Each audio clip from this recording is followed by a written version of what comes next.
sebelum kita memulaikan pembelajaran kita pada hari ini, biar kita lebih semangat untuk belajar, mari kita bernyanyi dulu. Kita bernyanyi potong bebek angsa 3 ya. Potong bebek angsa masa dikuali, menangis dansa dansa 4 kali, sorong ke kiri, sorong ke kanan, la la la la la la la la. Tepuk semangat.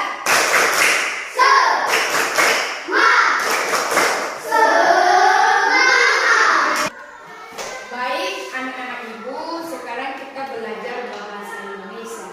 Di mana dalam pembelajaran bahasa Indonesia kita ini, kita belajar tentang sebuah cerita. Siapa di sini yang mau mendengarkan cerita? Saya dulu.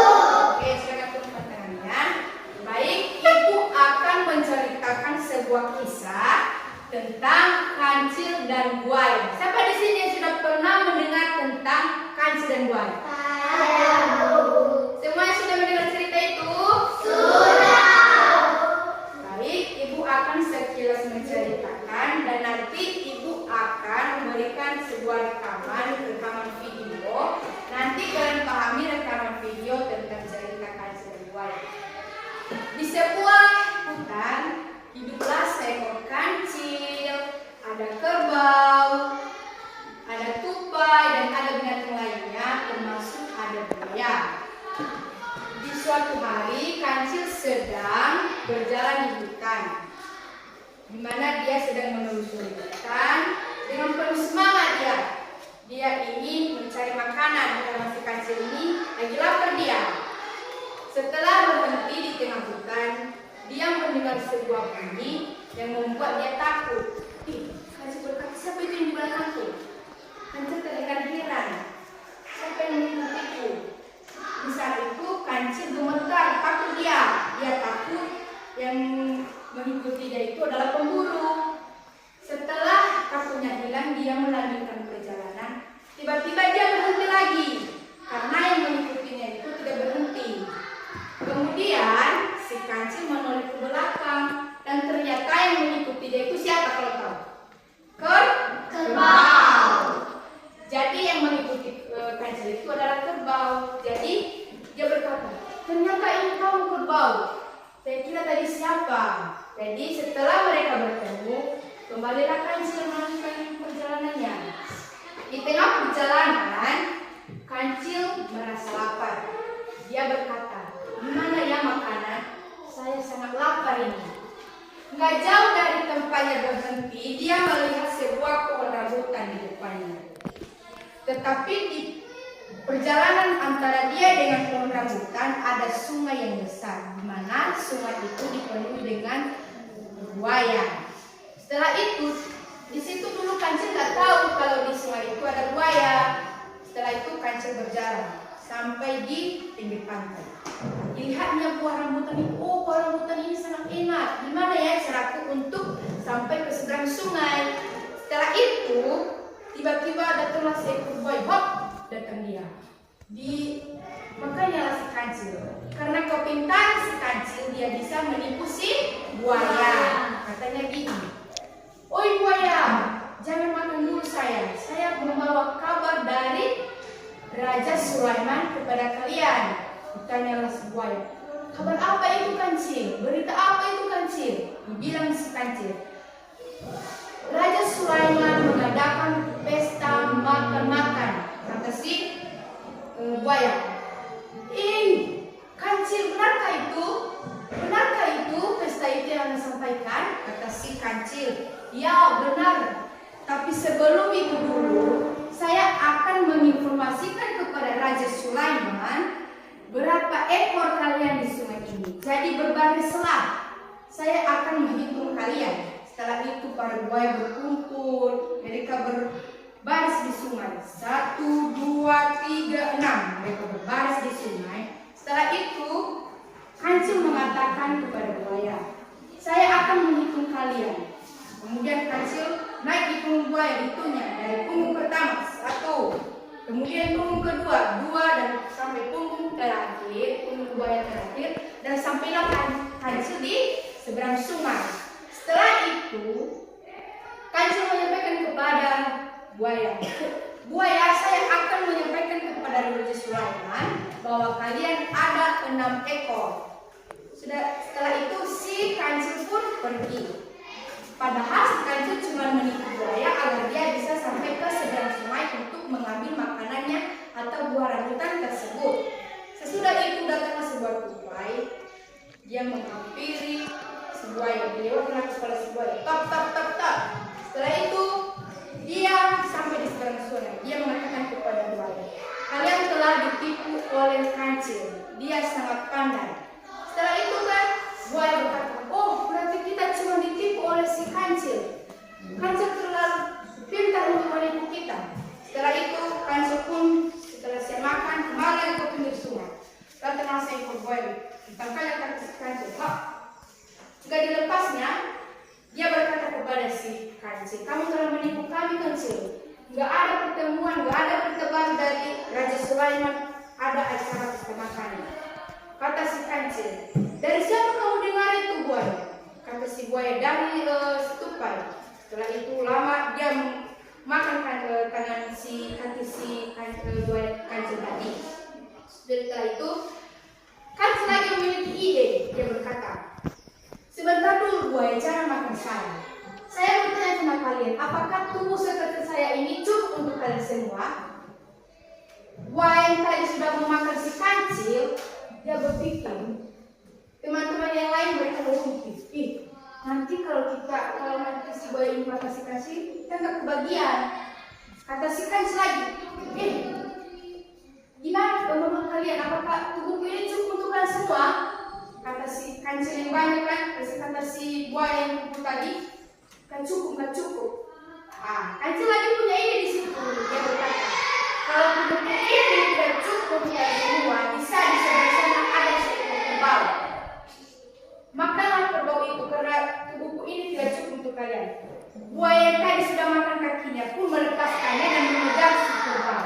Jadi karena keakalan kancil itu, dia tidak jadi dimakan oleh si buaya. Dan yang menjadi sasaran si buaya adalah kerbau.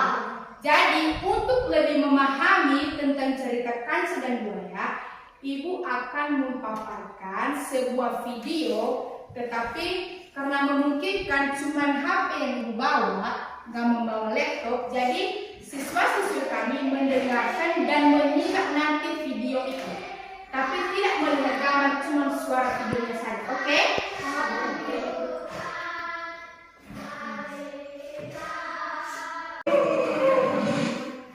Jadi di sini kita telah menonton video dari cerita kancil dan buaya.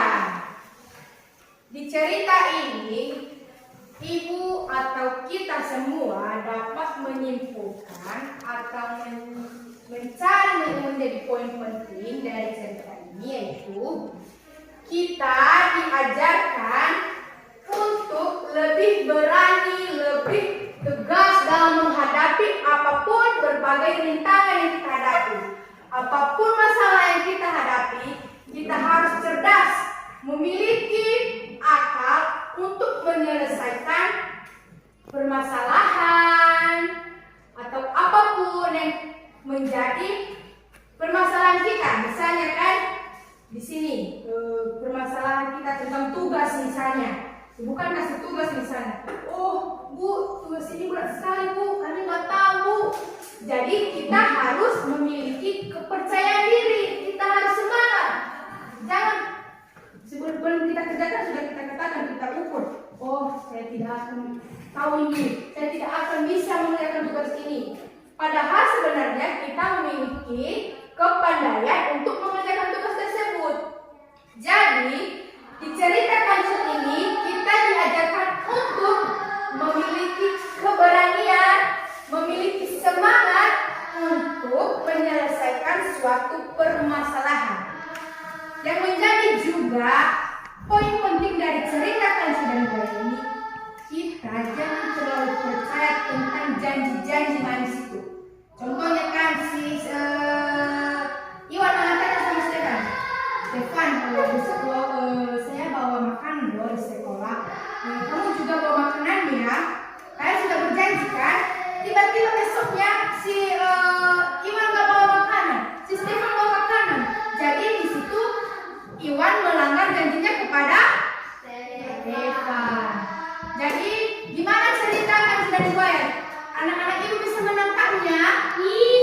Bisa menangkap inti dari cerita Kancil dan Buaya? Bisa. Oh, jadi 3. baik, di cerita Kancil dan Buaya pasti anak-anak ibu sudah dapat menyimaknya kan? Sudah memahami cerita tersebut. Sudah kita tonton videonya dan ibu jelaskan lagi tentang cerita Kancil dan Buaya. Jadi ibu mau bertanya, siapa tokoh utama di cerita Kancil dan Buaya? Siapa yang tahu? Angkat tangan. Oke, silakan jawab. Tokoh utama dari cerita ini adalah Kancil. Kancil. Berikan apa saudara Eslen? Baik, pertanyaan ibu yang kedua. Apa sih akal-akalan si Kancil untuk menipu para buaya? Siapa yang tahu di sini? Listing, berdiri listing. Kancil menipu para buaya untuk mengatakan kepada Raja Sulaiman mengadakan pesta makan-makan di istananya minggu depan. Berikan aplaus untuk si. Oke. Jadi dengan akal-akalan si Kancil ini dia dapat menyelesaikan permasalahannya atau dia bisa menghindari para buaya agar tidak memakan tubuhnya. Sehingga si Kancil pun bebas dari si buaya. Oke. Baik, untuk hari ini cukup untuk pembelajaran kita, di mana di cerita ini kita bisa mengambil kesimpulan bahwa kita ini harus memiliki keberanian untuk menyelesaikan suatu Masalah. apa? Kita memiliki keberanian untuk menyelesaikan suatu masalah. Oke. Ibu akan memberikan tugas kalian di rumah. Tugasnya yaitu menceritakan kembali di buku kalian tentang cerita Kancil dan Buaya. kemudian kalian tentukan apa saja tokoh utama di cerita Kancil dan Buaya. Tugas di rumah tentang menceritakan kembali di buku tentang cerita Kancil dan Buaya. Dan tugas di sekolah, ibu kasih kalian waktu sekitar 2 menit untuk mengetahui siapa aja tokoh-tokoh dalam cerita Kancil dan Buaya. Berapa hewan di tokoh cerita Kancil dan Buaya? Untuk itu ibu kasih waktu 2 menit untuk mendetaknya. Silakan dikerjakan. 3. Baik, gimana tugas-tugasnya? Udah siap? Oke. Soalnya tadi siapa saja tokoh-tokoh dalam cerita Kancil dan Buaya? Siapa yang sudah dapat? Angkat tangan. Oke, Adif, silakan jawab. Kancil dan Buaya Oke, tepuk tangan untuk Adif. Kemudian, apa yang menjadi poin penting dari cerita Kancil dan Buaya? Siapa yang bisa jawab? Oke, silakan, Auren. Poin penting dari cerita Kancil dan Buaya adalah memiliki keberanian dalam menyelesaikan masalah dan tidak percaya dengan janji manis. Berikan aplaus untuk si Auren. Baik. Kita telah memahami cerita Kancil dan Buaya dan bisa mengambil poin penting dari cerita tersebut. Jadi demikian untuk pembelajaran kita pada hari ini. Yang menjadi tugas di rumah adalah menceritakan kembali cerita Kancil dan Buaya di buku. Kemudian minggu depan kita akan memeriksa dan siswa-siswi kami satu-satu ke depan untuk menceritakan kembali cerita yang disampaikan. Baik, demikian pembelajaran kita untuk hari ini. Dan sebelum kita